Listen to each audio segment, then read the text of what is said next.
los mercados europeos, con tono mixto, con caídas en algunos de los principales índices, y vamos a analizar todas estas cuestiones de la mano de José María Lerma, analista independiente, ya está aquí con nosotros para poner un poco de luz en esta penúltima sesión. ¿Qué tal, José María? Muy buenas. Hola Sergio, muy buenas tardes, buenos días a todos. Muy buenas, un placer tenerte por aquí, como decía, en una semana en la que estamos conociendo muchos datos importantes. Todavía quedan algunos, como el PCE de Estados Unidos. Ayer vemos esta revisión también del dato de PIB. Vamos a conocer en poco más de una hora las nuevas peticiones de subsidio por desempleo. Están marcando esta semana en los mercados, pero si te parece, empezamos por lo primero, por el dato que hemos conocido sobre las 11, este IPC de la eurozona, y sobre todo por la reacción de los principales mercados europeos. Quiero que nos cuentes un poquito, José María, qué ha sucedido después de este dato. No sé si se ha desinflado un poquito el suflé, como se dice mucho ahora. Bueno, yo en principio lo que haría es identificar muy claro y aislar los ruidos del movimiento natural de los índices, ¿no?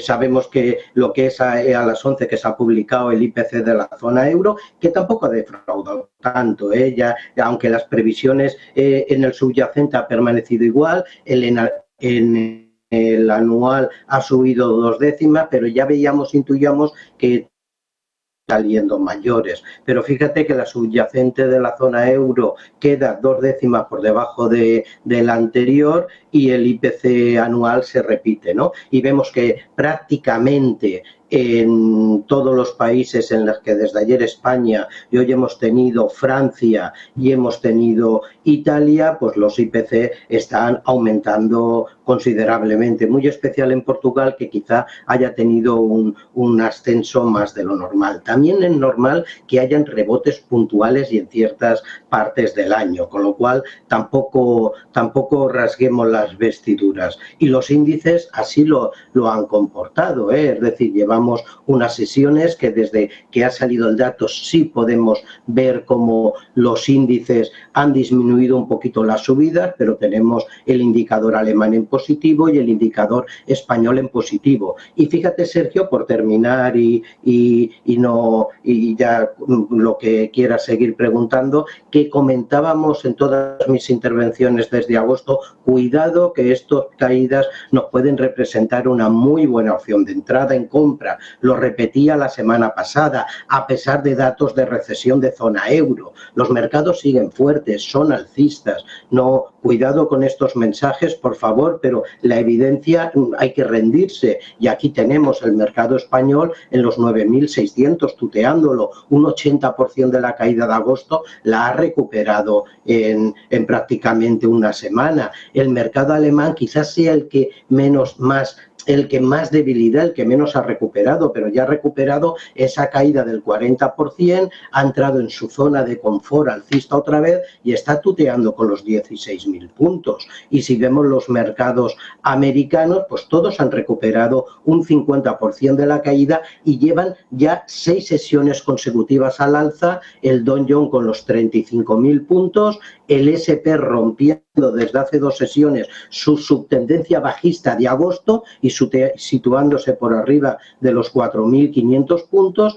y el Nasdaq, pues aquí lo tenemos, una recuperación del más de 50% de la caída y situándose otra vez en los 15.400, 15.500 puntos. Por lo tanto, comentaba, es muy buena ocasión de compra y pienso que van a seguir habiendo caídas, por supuesto que sí, pero la fortaleza de los mercados alcistas están destrozando cualquier movimiento de datos que nos representan de temores y de tensiones. El BIS de volatilidad, Sergio, ahí lo tenemos, niveles de 15, 16, 17. No hay pánico en los mercados. Por lo tanto, también prudencia con estos comentarios, pero ojo, porque hay un dato para mí que es la Fed el que más vigila, y el dato de PCE, el dato de precios de gasto al consumidor, que se espera que baje un poquito, y si ese dato es así, quitará tensión otra vez a la subida de precios y por lo tanto puede continuar esa senda alcista. Si las nuevas peticiones de subsidio siguen un poquito más y seguimos con el mundo al revés en la interpretación de los datos, pues puede seguir potenciando el último día del cierre de mes un movimiento al alza. Este PCE que comentabas, José María, que precisamente vamos a conocer también en poco más de una hora, pero hablabas, por ejemplo, de Alemania, hablabas del DAX, estamos hablando mucho de la economía alemana en los últimos días, en los últimos meses, hay ciertos temores, como también estabas comentando, pero el DAX hoy ha vuelto a romper la cota de los 16.000 puntos, bastante positivo. Sin embargo, sigue habiendo datos que preocupan. Por ejemplo, hemos conocido hace poco más de 2 horas que el desempleo alemán ha aumentado más de lo previsto también en el mes de agosto. Hablábamos antes de que quizás a Estados Unidos le preocupa más la inflación que el empleo, que otras cuestiones. Sin embargo, en Alemania es que parece que todo lo que conocemos, cada dato que sale, es aún peor que el anterior. Sin embargo, como bien decías, José María, más allá de todo esto, los mercados siguen respondiendo y en este caso el DAX, como decía, ha roto hace apenas unos minutos la cota de los 16.000 puntos. Así es, además, ten en cuenta que estamos viviendo en dos economías con dos situaciones totalmente diferentes y los bancos centrales con dos mandatos diferentes. En Estados Unidos el empleo, que es que prácticamente está en pleno empleo, y luego tanto que ha sido criticado, está teniendo ya efectos sobre la economía. Es decir, en Estados Unidos, según mi criterio, puede quedar una subida de tipos, no más, pero es que aquí en Europa deberían haber 2 o 3 subidas de tipos más. Es decir, la economía tampoco está preparada sin que sufra en Europa para tener 2 o 3 subidas. Tenemos tasa de empleo en Europa, a pesar de todo, en niveles históricos. Es decir, estamos en unas tasas de la zona euro que estamos en el 6 y algo, pero la economía de la gran locomotora se está resintiendo y aún así los índices, los mercados, sí que descuentan siempre a unos meses vista, no lo que ocurre en el día a día, están obviando estos datos. Por lo tanto, yo sí que digo que en el tema económico de cómo está funcionando, sí son preocupantes los datos, hay que ir viendo paso a paso. El empleo sí que es cierto que se esperaba una pérdida frente a los 1.000 anterior de 10.000 y ha sido muy superior. En Alemania ha sido de 18.000 ese desempleo, por lo tanto mete más leña al fuego después de un PIB, bueno, pues que tuvimos el anterior bastante tocado y que mañana conoceremos el IPC, veremos cómo se comporta, pero si dejamos la economía y vemos a los mercados cómo están analizando, bueno, pues podremos verlo o no verlo, pero Sergio, es evidente que es totalmente alcista. Aquí tenemos el gráfico y lo refleja. Como ha ido a soportes cada vez, ha recuperado los 16.000 y cara a la semana que viene, si no hay datos muy sorprendentes, pues se enfrentará frente a esos 16.200, 16.400 que, ojo, Sergio, quedará muy cerca de máximos históricos.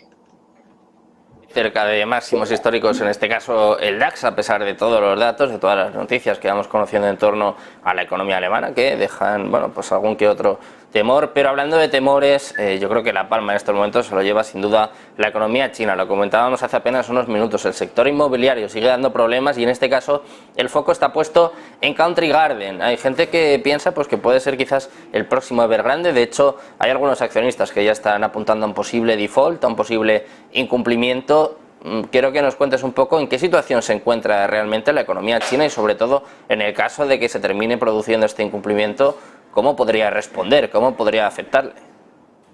Bueno, pues va a afectar como en un contagio y que va a afectar indudablemente, ya tenemos no hace mucho con la crisis financiera en marzo y las soluciones que dieron Estados Unidos. Bueno, pues hubo un efecto colateral, se pusieron soluciones gubernamentales y los mercados ahí han respondido. En el caso de China es una economía muy controlada por el gobierno e indudablemente tendrá un efecto financiero si eso ocurre. Que ocurra o no, no lo sé, pero tiene todas las pintas de ocurrir, esa quiebra, ¿no? Por lo tanto, si llega a ocurrir, tendrá un impacto financiero que también, y puede que arrastre a otras compañías, ¿por qué no? Sin duda alguna, pero ojo, que no van a dejarlo caer. Igual que vimos la crisis financiera en marzo provocado por toda la deuda de la tecnología en los bancos regionales y pequeños y posteriormente soluciones rápidas, que no nos quepa la menor duda que el gobierno chino actuará. Es decir, por su política, por su poder, tiene armas para poder inmediatamente actuar sobre ello. Por lo tanto, sí es preocupante, pero no alarmemos más de las preocupaciones de lo que pueden haber. Por lo tanto, cuando un sector está preocupado, cuando un sector está en peligro, está en tensión, lo más prudente, no digo lo más rentable, pero lo más prudente es obviar esas inversiones, obviar ese sector, seguirlo de cerca y ver si se produce, que es fácil que se produzca, cómo reacciona el gobierno chino. Bueno, pues vamos a ver cómo reacciona el gobierno chino, si interviene o no para intentar paliar estos problemas que están experimentando, sobre todo en el sector inmobiliario, pero poco a poco también que empiezan a trasladarse al sector financiero. Y si te parece, vamos a pasar de China a Estados Unidos. Lo comentábamos hace nada, precisamente, que vamos a conocer datos importantes, nuevas peticiones de subsidio por desempleo, este PCE, el dato favorito de la Reserva Federal. ¿Cómo puede afectar esto a la sesión de hoy? Porque teníamos a los futuros con tono mixto, con los futuros del Nasdaq apuntando a ligeras pérdidas. No sé qué esperas de esta penúltima sesión de la semana y cómo pueden afectar estos datos. Totalmente, en ambos sentidos, Sergio. Es decir, la sesión se va a caracterizar y se va a cerrar esta tarde en un plazo muy corto de hoy, dependiendo del dato más que de subsidio por desempleo, que también, sobre todo ese dato de PCE o el conjunto de los dos. Es lo que va a marcar el cierre de la sesión y la continuidad de mañana viernes a espera del dato alemán. Pero eso va a causar un impacto muy puntual y muy digamos, temporal sobre la sesión de hoy o mañana. Pero fíjate, con todos los datos de tensiones que hemos tenido, los mercados están reaccionando al alza. Por lo tanto, si tenemos un dato muy malo de PCE o de subsidios por desempleo, que en este caso es mundo al revés, ¿no? Lo de subsidios sería un dato bueno económico, pero malo para los mercados, bueno, pues el S&P puede llegar a tocar esos 4.400 otra vez, el Nasdaq puede retroceder hacia esos 15.000, 15.100 y el Dow Jones puede retroceder desde estos 35.000 hasta esos 34.400, 34.600. Si por lo contrario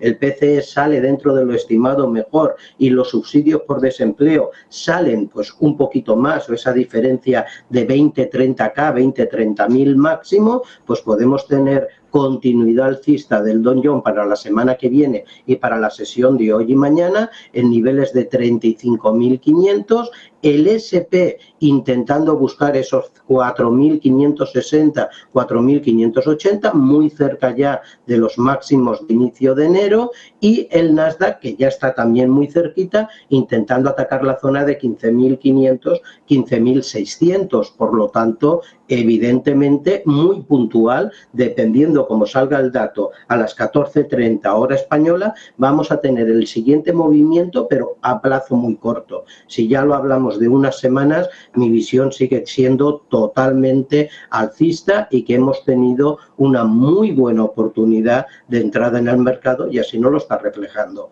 toda la semana.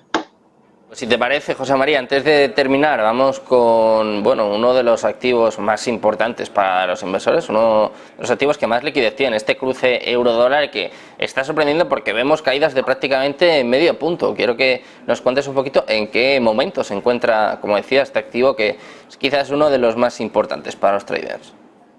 Bueno, pues sin duda alguna, más el mercado de divisas de Forex, que es el mercado más grande del mundo, ¿no? A nivel fundamental, a nivel macro, el par euro-dólar debería situarse en este momento en torno a 1,10, 1,11. Hay que, según mi opinión, quedan aún posiblemente varias subidas de tipos de interés en Europa, no sé si al final cómo las harán o qué harán, pero sí se van a dilatar más en el tiempo que en Estados Unidos, que prácticamente queda una subida y poco más, dependiendo los datos los iremos viendo poco a poco, por lo tanto esa relación va en favor de este par euro-dólar. Tenemos también esta presión desde los BRICS, ¿no? de ese afán de debilitar también al dólar y por lo tanto si lo unimos todo, el par euro-dólar vemos como técnicamente en gráfico diario acaba de romper esta situación bajista que iniciaba pues prácticamente a inicio de julio.